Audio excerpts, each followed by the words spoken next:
Howdy, folks. Thank you very much for joining me in this live podcast. I do appreciate your questions while I'm speaking. This is a very big subject, and there's a lot of misunderstandings that people have about cancer. This podcast is not going to cover how to treat cancer per se, because that's a very large subject. And of course, there's many different forms of cancer. You have growths, such as tumors, you have skin cancer, you have blood cancers, you have liver cancers, and you have different type throat cancer, lung cancer. So you have many different types of cancer. So they all need to be treated individually different. But what we're going to cover here is not these individual treatments, because that's a huge subject, but we're going to cover some of the common misunderstandings about cancer. First of all, other countries, specifically India, are treating cancer on a regular basis. And most wealthy people around the world, particularly Middle Easterners and Arabs in particular from the UAE and Saudi Arabia, when they have cancer, they do not come to the United States. They go to India. And you could go online and you could search for Ayurvedic Cancer Clinic, India, and you can find there's thousands of them.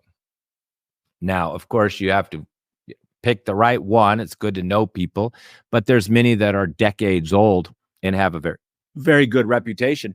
In fact, many of the cancer clinics in India that are, not using chemotherapy and radiation, are just using Ayurvedic treatments and herbs, are huge, as big as college campuses with multiple buildings, where every building is for a particular type of cancer, with large parking lots and thousands of people working there, just massive. And so they exist, and they've been treating cancer using Ayurvedic herbal treatments for decades. Many of these old hospitals in India were built in the 50s. And some of them were Ayurvedic hospitals. Of course, in India, you have Western hospitals, you have Indian hospitals, and you've got hospitals that even provide both forms of treatment, both Western pharmaceutical and Indian Ayurvedic. So there's not such a big division in India. But if you were to go in to one of these large cancer clinics or hospitals in India that's using Ayurveda means, it would be hard to say that cancer's not treatable, because they're doing it. They have the evidence there. And in fact, in the 80s, I did go to a large cancer hospital, and I spoke to patients who were in the lobby waiting. They're just patients staying there, and many of them told me about their success and how they were so impressed. We don't see a lot of Americans even today there. We see more British, Australians, European, and Middle Easterners, wealthy Middle Easterners. Now, I haven't been in any cancer clinics in India for many years. Maybe more Americans are becoming aware that such treatments exist, and there are all proven alternatives. Now, you have to understand, though, you have to check in, and you have to stay in the center. It's not like my approach with my patients, where we do Zoom appointments, and then we send them the herbs and change the diet, give them some home remedies, and then they come back in a month or two, do a follow-up. We see how they're doing. We send them more herbs. That's kind of our Western approach. So you can keep living your life and kind of slowly treat conditions. But in India, you stay there in the hospital. They provide the food. They provide the herbs. So they're not explaining to you how to take the herbs. Even if it's not cancer, that is the approach in India. There, you are more passive, and there's very little explanation. They give you, here's your morning tea, here's your herbs after your meal, here's your lunch, here's your breakfast, here's your dinner. Even they're maybe observing the amount of liquid you're urinating, measuring it. They're even sometimes ask you to defecate in a bucket, so they can observe it, and sometimes even do tests on it. So they are in full control of your diet, your eating habits, and even exercise. They may take you out for walks, take you out for swims, take you out for yoga. So that's why their success can be so effective, is because it's not like in my case where, I have to, explain everything to the client, and the client has to do a lot of this all by themselves while they're going to work, while they're doing other things. So they control everything. And, lights are out at 9 p.m. You don't stay up. There's no TV in your room, no internet. Maybe they have like a special room that you can go to for your internet, and that's it. So very, very controlled environment. So that would be the best way to address any advanced cancer, is go to India, check in minimum 30 days, and plan to stay longer. And the rates are anywhere from just maybe used to be only about $100 a day, including food, treatment, doctor appointments, tests, everything. But, there's been some inflation. So now people are telling me the price is really starting at about $150 a day now. So yeah, 150, 200 a day, really depending on the quality of the hospital. Some are more like resorts with swimming pools and lounge chairs and more recreational things. Well, some of them are more like a hospital where you just have a little room and there's really no other activities available to you. So that's really what varies. Once you go into the resort type, which is more comfortable and you get a nicer room, maybe even a TV, and you've got a gym, an outdoor area, and some lounge, a pool, then that's going to knock the price up. That's what really increases the price. And a lot of people do prefer that, particularly if you're going to be there for a few months. So that's the first eye opener that I really wanted to communicate to people, is that cancer is very treatable. But the best are in India, better than any other place. For sure, undoubtedly. So that's the first thing you should know. Second thing is that, no one treatment is going to solve your cancer problem. And I know a lot of people who end up with cancer, they're looking for, that little magic pill. And people try many things, not to say that they don't have benefit, but this concept of looking for some, one cure. You can see colloidal silver. People do Isiac tea. People do apricot kernels. And, they're betting on that particular single treatment. Now, again, there's many types of cancer, so that's already a little flawed right there, because you really need to treat each type very individualistically. A growth cancer is very different than a blood cancer, and the herbs, the treatment, the approach is completely different. So the whole concept of taking one herb, one tea, one food that's apparently, stops cancer, well, that's flawed. Not to say that they don't have some value and some anti-cancer properties, but that concept of betting on apricot kernels, for example, if you know what I'm talking about, or Isiac tea, that's very dangerous. That's incomplete. So what do you need to do when you treat cancers? You have to think very holistic. First of all, you got to treat everything you can. That's the first policy, because, destroying cancer cells, stopping, shrinking a tumor is all going to take time. So in the meantime, or at least initially, you got to treat every health condition you can to make the body stronger, because it's really we're going to explain why you get cancer according to the Ayurvedic perspective in a minute, but it has a lot to do with your immunity. So anything affecting your immunity, anything adversely affecting your immunity, medicine, antibiotics, anything that's blocking in your body, lymphatic blockage, colon blockage, gallbladder blockage, all can make it worse. Anything blocking the eliminating organs, because cancer also has a lot to do with toxins. So you need to be making sure you're getting rid of toxins. And one of the few causes we're going to cover it is toxic accumulation in that part of your body. So, that means you can't be constipated if you have cancer. You can't be like urinating all night and and not urinating in the day. That's a sign of blockage in the kidney bladder pathway. It could be kidney stones. It could be other things, but you're not eliminating the toxins through the urine, bladder urinary system quickly. Maybe there's an issue with the kidneys, but that needs to be flushed out, and the urine needs to be flowing good in the daytime, nice flow, and not into this at night, which is a sign of blockage. And you got to be sweating. You can't have dry skin, because we do eliminate a lot of toxins through the skin. And of course, there can't be breathing problems either, because we need oxygen. And oxygen, just like ozone therapy, is very effective at fighting cancer cells. So if you're on a CPAP machine, you're having asthma, you're having any breathing problem at all, you better fix it immediately. And we're not talking take an inhaler, because an inhaler or any drugs is just more toxin. So you have to resolve the constipation, resolve the nighttime urination, resolve the breathing problems. And of course, you have to resolve the digestive problems, because if there's any deficiency, nutritional deficiency in any manner, which often can come from poor digestive problems, then, how's the body going to have the strength to recover? So you got to improve the digestion, improve the elimination in all aspects.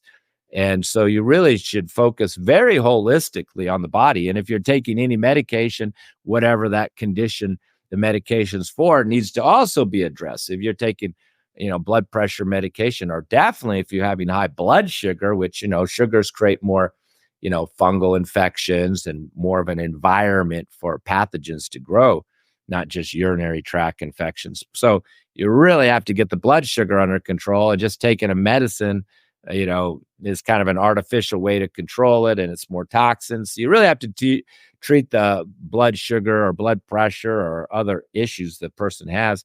And a lot of times we have to treat the liver. If you have high cholesterol and you're not eating, hamburgers and lamb chops every day, and you still have high cholesterol numbers, then we know it's the liver. Liver's poorly functioning. So a lot of cancer people just need to take the liver herbs, particularly if you have a long history of taking pharmaceutical drugs or recreational drugs, any type of toxins, or just you've been in the military, or you've lived near, a highway, and you've been inundated with toxins and smoke and pollution and shots and vaccines. They're all toxic for the body. And this is only going to burden your liver and contribute to possibly even cancer in the future, and definitely confusing your immune system, fighting all these toxins. And then, this can create autoimmune conditions, immune deficiency syndrome. So you really have to clean up every aspect of a person's health. That's really very, very important. And I just don't see people doing that. They have cancer and they're so worried about the cancer, they're just looking for some quick cure, and they're not sleeping well. How are you ever going to recover from a cancer if you're insomniac? You need that sleep to re-strength. You need the strength for your immunity. So if you're not sleeping well, it's going to be very hard to recover. Cancer, in a way, it's a battle between the toxins and the pathogen, and which can become cancerous and spread, and your own body to fight it off and defend it. Because if you read about autopsies, most people over 70, definitely over 80 or 90 who pass away, they all have little lumps, little detections of cancer.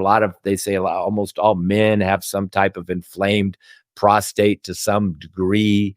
And all through history, people were kind of a little bit precancerous when they died, but they never had any symptoms. Now, if they would have lived to 150, maybe that cancer would have caught up with them, which shows, as we're aging, we're more and more susceptible to cancer, and most of us just die or pass away before the cancer manifests itself. Unless, of course, you get a biopsy, which can spread it very quickly.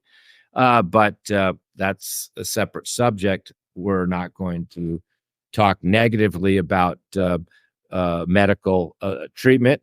We're going to talk about the options you have available, which I did with India. And we're going to talk about a better understanding of why you even get cancer. And that's hopefully the best approach, is to be preventive. Now, using microwaves is cancerous, burned food, grilled food, cancerous. Nonstick pans may be one of the largest cause of cancer, and many third world countries are still using nonstick pans. So you really want to avoid anything that's carcinogenic. And burned charcoal food is carcinogenic. Anytime you burn your toast and there's some black on it, that's carcinogenic. Anytime you turn on your microwave, you're making your food carcinogenic. So if you've been microwaving your water for 20, 30 years, of course, smoking can lead to cancer. Now, even colon cancer, for example, it takes decades and decades for the cancer to manifest and start having you symptoms. So many people could be pre-cancerous or in the early signs without being officially having cancer and not know it. For example, people who had colon cancer all had decades of constipation. So it's always a pathology. Doesn't just show up. Usually for colon, for example, you've got constipation, then you got diverticuli, maybe you had hemorrhoids, maybe you had fistula, then you've had diverticulitis. So, you've had problems in the colon for a long time. And you never really resolved them because you didn't know that you were supposed to have a couple bowel movements a day, not skipping days. And that just, of course, has many adverse effects on your colon. Your colon is like the drain pipe of your going straight to the sewage, out the back. So if that's not the sewage, you're not flushing your toilet every day. That's going to create pathogens and germs and bacteria is going to start accumulating in the colon. And over decades and decades, this is creating a cancerous environment. Doesn't mean you're going to get it because you're constipated, but you're on the pathology. You need to take these conditions, symptoms seriously. Same with acid reflux and GERD. I mean, it can be a little annoying. You can take Tums. But, if you get years and years of acidity, first you can get like some sore throat. You can even start to have trouble swallowing from the scar tissue that developed from years of acidity. And that can even progress into throat cancer. Now, of course, smoking, we all know, is a carcinogenic, throat cancer, lung cancer. But you could be not smoking and just live near a highway and get lung cancer. You could be not smoking and, maybe be in the military where they do burn pits, where they're burning rubber and plastic and things out there and inhaling it and get lung cancer. So, you're really trying to live in a most cleanest, pristine situation you can.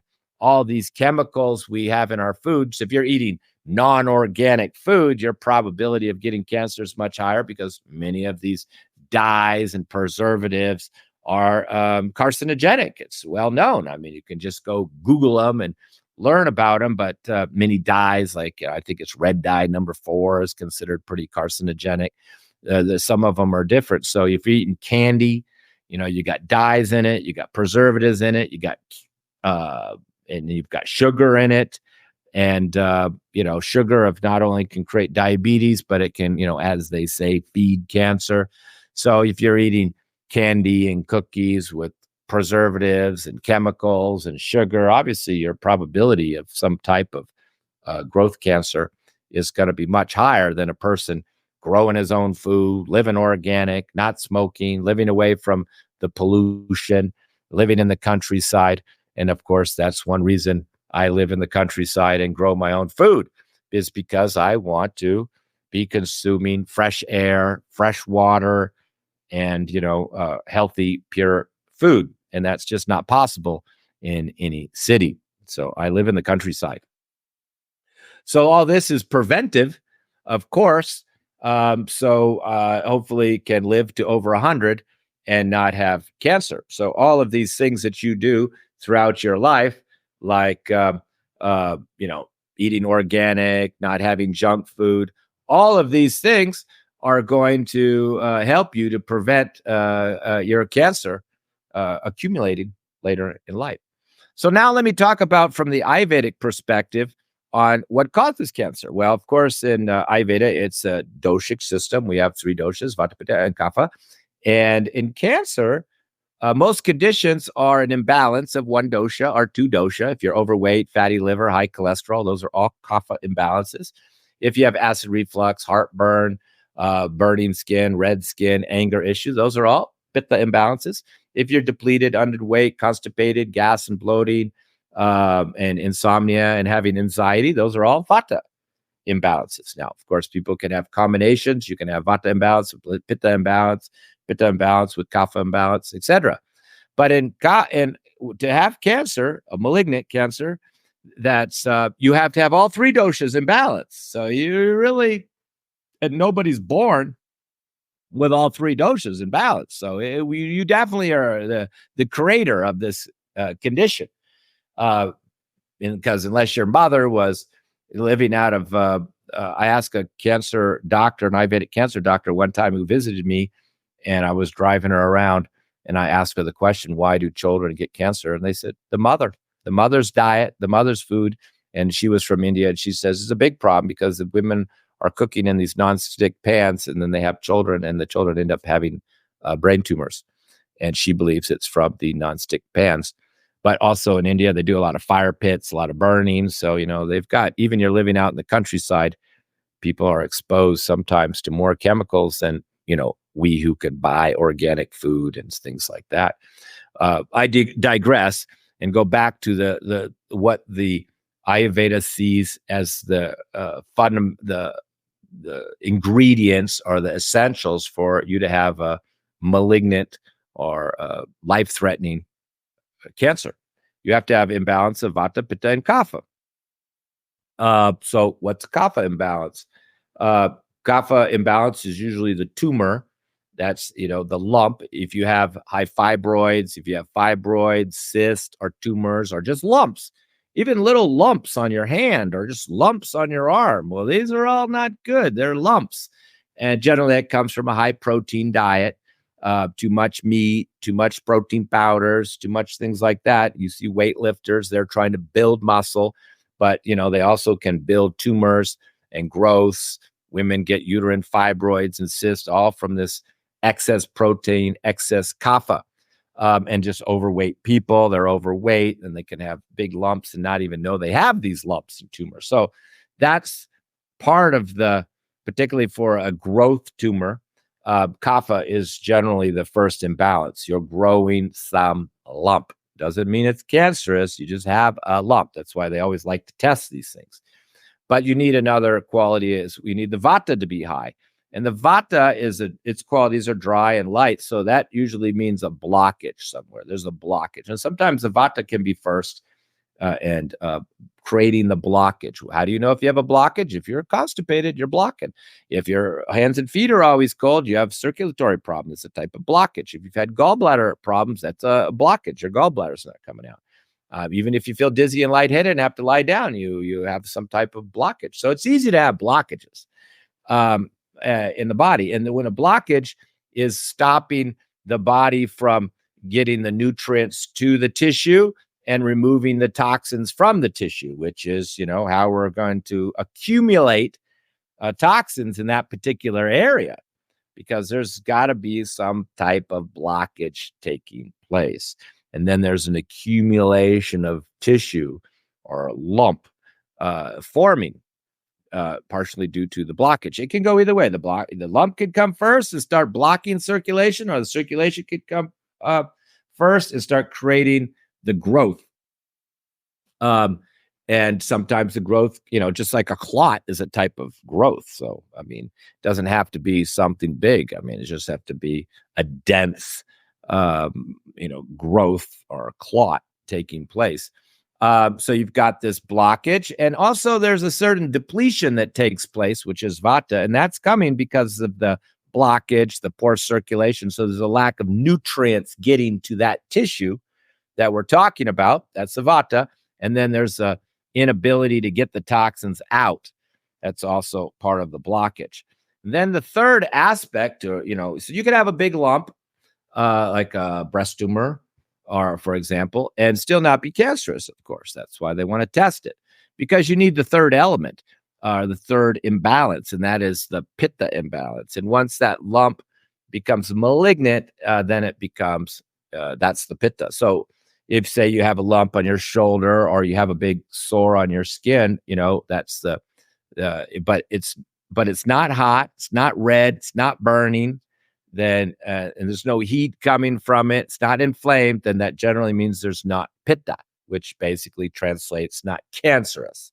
So if you have like a dark spot, but it's just dark and it's not red, it's not inflamed, it doesn't feel hot, generally and it doesn't keep growing, that means it's not cancer. If it keeps growing, that's the cancer growing. And if it's hot and red and anything red and hot, that's the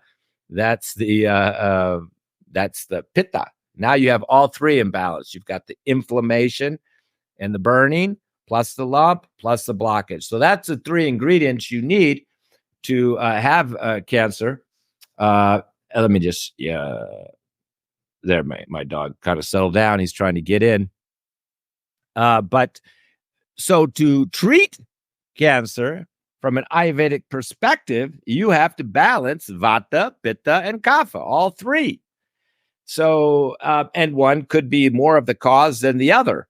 Now, if the person is Vata, generally the Vata will be the underlying cause. And if the person's dominant dosha or prakriti is Pitta, it's probably Pitta is the dominant dosha you should try to balance first. And if the person's heavy and overweight, probably that Kapha dosha is the dominant dosha that you need to treat. But you have to treat all three. And this is tricky for the Ayurveda practitioner because just like somebody new to Ayurveda knows, if you have a patient and they have all Vata imbalances, it's very easy. You give them Vata diet, you give them Vata balancing herbs, and this Vata comes down and all their symptoms of gas, bloating, constipation, insomnia, depletion all go away.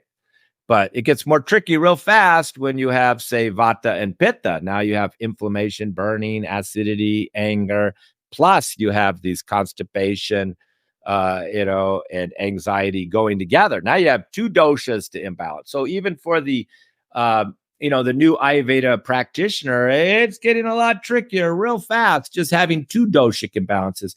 In fact, many new Ayurveda practitioners just aren't really that good at treating two doshic imbalances, and they just see the major one and treat that one, when in reality, they really needed to treat both. But when you have cancer, or a patient has cancer, you really need to treat all three. So it does and there's people who have all three doshas imbalanced, but don't have cancer. So just because you have Vata, Pitta, and Kapha imbalance doesn't mean you have cancer, but it definitely makes you more susceptible. And I do warn the clients at that point that these doshas need to be balanced quickly, at least one of them, to take away the fundamental ingredients necessary to become to avoid having malignant cancer. So that just shows you the importance of treatment, and it shows you how complex it is, even for an Ayurveda doctor. Even for me, if I have a client who's got all three doshas imbalanced, even though she doesn't have cancer, and that definitely makes her susceptible to having cancer and is taken very seriously, it becomes very tricky and very time consuming, because after one appointment, I can get this Pitta imbalanced, but I haven't got the Kapha imbalanced because she's got 60 pounds overweight. So I've really got to lose that 50, 60 pounds before I can even get that Kapha imbalance taken care of. So it can take time, particularly Kapha is slower. And you really have to know what you're doing, because you may give a diet to balance the Kapha. You may give herbs to balance the Vata and the Pitta. So, you have to know what you're doing. And maybe 3 months down the road, they've lost the weight, so you don't have to worry about the Kapha. Maybe you're giving herbs to treat the Vata more later on, and even you may change the diet. Now, as far as the diet, of course, it all depends on the doshic imbalance and the type of cancer. So there's no one diet for cancer. I mean, there's certain things you want to avoid, inorganic foods, in most cases, a lot of animal protein, but that doesn't include ghee. And if you have a depleted person, you may even be fine with depleted, underweight type of person. You may even have animal protein, may be okay. But mostly we're leaving out most of the animal protein, with the exception of ghee. And it tends to be a restrictive diet because you're trying to balance all three doshas. And there's no one diet, again, for cancer because you have different types. You've got blood cancer, you've got skin cancers, you got growth cancers. Now, when it comes to skin cancers, there's a lot of Ayurvedic oils that are used topically for that. So you not only may have a change of diet, you're taking internal herbs, you're taking herbs to sleep, you're taking herbs to go to the bathroom, but you probably, if you have a skin cancer, you're also taking external herbs on the skin. And if there's a lump that's in reach, like a breast lump, then we can also put different types of castor oil packs and things on it to help to break that tissue down. So you can have external treatments, internal treatments, and dietary guidelines. And these really need to go on for months. That's why it's just so much easier just to go to a clinic in India and just check in and let them take care of it. Probably even your lowest quality, somewhat tourist clinic in India is probably going to do better than anybody would be able to do on their own. And there's some that are very good. It depends a lot on the history of the clinic. It depends a lot on the skill of the doctor involved. Many factors. In northern India, they're going to have a different approach than southern India. Southern India, they're going to do more abhyanga, sveda, and physical treatments with oil and sweating. And in the north, they're going to use more herbal, and they're going to use basmas, which are a type of mineral, which is very powerful, and they use them in the north, and they use them for many serious health conditions, but particularly for cancer. Indian doctor in the north is going to use these basmas, or these minerals, as well. It depends a lot on the skill of the doctor, not so much the hospital, but the skill of the doctor involved. So if you have a hospital and the founding doctor is still there, that's good. If he's already, like some of these hospitals are very old and the doctor's already passed away, but the clinic and the hospital are still going because, he founded it. Now it's still, they always put them in trust, and they're not, a lot of them are nonprofit, not like here in the States where they're all for profit. A lot of hospitals and clinics in India are in trust, so they can pass on to the generation, and they're taking salaries and things, but they're not a nonprofit organization. Most of old Ayurveda hospitals, clinics, even Ayurvedic herbal places are all in trust, so that it can live on and not have to, and not be a for-profit organization. So if the original founder is still there, that's always a good sign. But at the same time, if you go to some Ayurvedic clinic and, it's been around 100 years and it's famous and started by the original founder, but he's gone, it still could be very good because he was such an exceptional doctor. He has now students or his offspring who are continuing. So this type of, evaluation of these hospitals is important. And I, of course, know some in southern India and Kerala, and I know some in northern India up in Himachal Pradesh area. But there's probably many I'm not aware of. I did meet a very good specialized Ayurvedic oncologist. That was her specialty, and she was from Gujarat. And she's the one that told me that babies are getting cancer from what the mother took during pregnancy and nursing.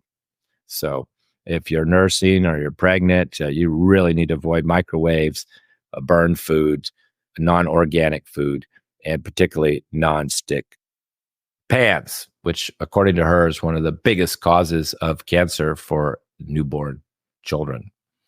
Well, I hope that opened up your mind to greater possibilities and help you realize that cancer is treatable. And many Ayurvedic doctors like myself are quietly treating this condition without any promotion because it's not acceptable. It's censored in our society today. But if you go to India, I would recommend going to India and visiting a few different places and making your choice and interviewing patients and investigating. And you will find plenty of people who have been cured by going to these Ayurvedic clinics in India. And that would open up your mind and help you realize that it is treatable. But of course, the longer you wait for treatment, the worse. And of course, if a person does chemo, I know some clinics in India that won't accept you once you've done the chemo, because I guess they considered you're too damaged and they have to treat the damage from the chemo and your immune system, and it just makes the whole case more complicated. But I have visited many, and many of them will not take patients once they've done chemotherapy. They want to get them in the earlier stages before they're taking chemo and radiation. So I'm just relaying that to you, that is one factor. And unfortunately, most people, they just wait until the end, tried everything, and then they, go do the Hail Mary approach by going to India. And unfortunately, this is going to lower your prognosis of success because you've delayed for years and years. The thing to do would be to go in the early stages, in the very beginning, or even find a good Ayurveda doctor and treat it early as possible. That's where the greatest success rate is, in early treatment. Now, of course, Ayurveda sees cancer as a pathology. And there's 6 stages to the growth of all manifested diseases in Ayurveda, including cancer. And the West can only acknowledge or see through their testing when it's at stage 4. So Ayurveda doctor, he can see it coming, in the earlier stages, particularly when you see these 3 doshas are already imbalanced. They're probably already in stage 3, only just close to being able to have this detected by the medical world. So also, appointment with an Ayurvedic doctor can also help you to see the possibility and the probability of you having cancer down the road, and take action even before you are diagnosed with cancer. That's really the best approach. I mean, the best approach is first preventive, which I spoke about, and 2, regular, deeper checkup, so-called, with Ayurveda doctor, to get rid of all these things that can contribute to your 3 doshic imbalances, like constipation, poor digestion, poor sleep. All those should be resolved just to be preventive. And then still going to an advanced Ayurvedic doctor where he could see whether you have a probability of cancer in the future, and start treating it and avoiding it early. You're not even the best time to treat cancer is when you see it coming before it's there. You can just, from experience and understanding Ayurveda and the fact that these 3 doshas have to be imbalanced, or in excess, we should say, then if an Ayurveda doctor sees these 3 doshas imbalanced, and a lot of other health issues as well, and maybe even medication that's further complicating the case, maybe without telling the patient, they are concerned that in 10 years this person could have cancer. And all of the actions that they do now to balance the doshas and improve all these health issues like, high blood pressure, cholesterol, diabetes, constipation, insomnia, by fixing all those, probably averted the cancer future down the road. And that's really the best approach, preventive. And then if every day be preventive of health problems as much as you can. And that's a big subject. And then 2, resolve all these small health issues, and don't let them, progress before some of them could manifest, 10, 20, 30 years down the road into cancer. So I hope that opened your mind. I hope that gives you, if you do have cancer, I hope that gives you more hope and a sense that everything is treatable. And a lot has to do with the patient more than the doctor. So if you find the right clinic and you find the right doctor, then all the rest is probably going to rely on you. And not every patient is good. Not every patient can follow the diet. Not every patient can take the herbs. Not every patient's prepared to change their life. Many people aren't prepared to take 2 months off work and save their own life. So I would say, if people ask me if cancer is treatable, I'd say 100%. The real question is the patient. Are they prepared to do what it takes? That's really the big question at a certain level of skill and experience that an Ayurvedic doctor would have. His real question will be the patient. Where's their state of mind? Are they positive? Negative thinking is very detrimental. So, you have to have positive thinking. You have to have a good attitude. You have to have some discipline, and you have to be willing to treat all these little health conditions, not just think that you're going to find one product that's going to save you.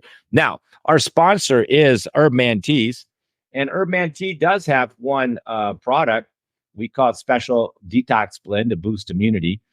But if you know herbs, and if you heard of Isaac the story, and I call mine Isaac Plus, and you can go to my website to read why I made it Plus. There's a famous anti-cancer formula of 4 herbs made by a nurse in Canada called Isaac Tea, and it was just 4 herbs. Apparently, she got this from Native American Indians. Nobody knew who told her. And then she met with a Western doctor, and over like 8 years, they added 4 more herbs. So then the formula become 8 herbs. Well, I've examined those herbs. I was not very impressed. The whole story was a little flaky to me. So I made my own formula, and I just call it Isaac Plus because I do use some of the herbs in that formula, particularly the sheep sorrel. Sheep sorrel is really known to be super anti-carcinogenic. So is red clover. So those are the first 2 ingredients. And dandelion root, of course, is for your liver. And same with burdock root, and same with yellow dock. These are all cleaning your blood, cleaning your liver. So I got 3 liver blood cleansing herbs in there: dandelion root, burdock root, yellow dock. Tulsi is for your immunity because immunity is very important. And then we have a few more anti-carcinogenic herbs in there, like wormwood, which is also used for parasite, cat's claw, which is from, and Paul de Arco, both from South America, with incredible antiviral, antifungal, anti-carcinogenic properties. And then we do put a little Carcinata sagrada to just clean out the bowels. And we throw in turmeric because people like it. It was not really necessary, but we put it in there. It does have some qualities, but not. So this is a very potent formula. And people have taken it, including the client I had earlier today, who husband took it, said that it brought down all of his inflammation, got his bowels moving, his skin got better. And I asked if he had cancer, and he didn't even have cancer. So I don't know why he ended up taking it. I think he bought it off of the website, herbmanteas.com. It's a big seller. I'm surprised how many people buy it and never contact me. And I think that's because they think, one bag of tea is going to, solve their cancer. Now, I only use that tea to stop the spread or the prevention of cancers because it's really cancer cell killing herbs in there. So we can just call the cancer really a pathogen at this point. So that's why you have these anti-parasitical, anti-cancer herbs in there. And then I put some colon herbs in there. I put some liver herbs in there. I put some immune boosting herbs in there. So it's really trying to make the formula more holistic. So, but I would not count even on my tea, which I think is an exceptional tea for boosting immunity, detoxing, cleansing the body, and fighting cancer cells and other pathogens. And many people have given the testimonial, even on my website, that it took care of their inflammation as well. And I'm sure, I'm looking at the herbs, a lot of anti-inflammatory herbs in there. And apparently that's why her husband took it, because somebody else had bought it, got rid of their inflammation. They didn't buy my anti-inflammatory tea. They didn't buy my arthritis tea. They ended up buying this Isaac tea because it got rid of they heard it got rid of somebody else's inflammation. But so, of course, it's going to be anti-inflammatory. Plus, it's going to be detoxing. Plus, it's going to clean you out and probably kill your worms, parasites. Your skin will improve. Your liver will contribute. So it's really a very holistic, complete approach. Not to say you shouldn't. I don't think you really should be taking that if you don't have cancer or you're not worried about it. A lot of times I just use it because people have had a tumor removed and they're worried about it coming back and spreading. And I think for that type of situation, that tea works. But in many cases I've never even given the tea out. But it does sell, and we do get good feedback on that formula. And but it's not a treatment all by itself. That is a very important thing. Your diet has to change, your lifestyle has to change, and all of your other health issues need to be resolved. And that particular cancer you have, whether it's a blood cancer or liver cancer, skin cancer, there are Ayurvedic formulas just for that particular type of cancer. And this tea is not for any particular type of cancer. It's kind of like supplemental. So you would have herbs to get with your health, your colon, your liver, your sleep. Plus, there would be a specific formula for your type of cancer. And then maybe on top of that, we throw in the tea to drink all day like water. It's a very holistic approach. And all of your bad habits, partying, drinking, smoking, staying up late, they all have to go. So I hope that gave you the big picture. I wish all of you the best of health and happiness. Don't hesitate to contact me. And God bless you all. Thank you very much.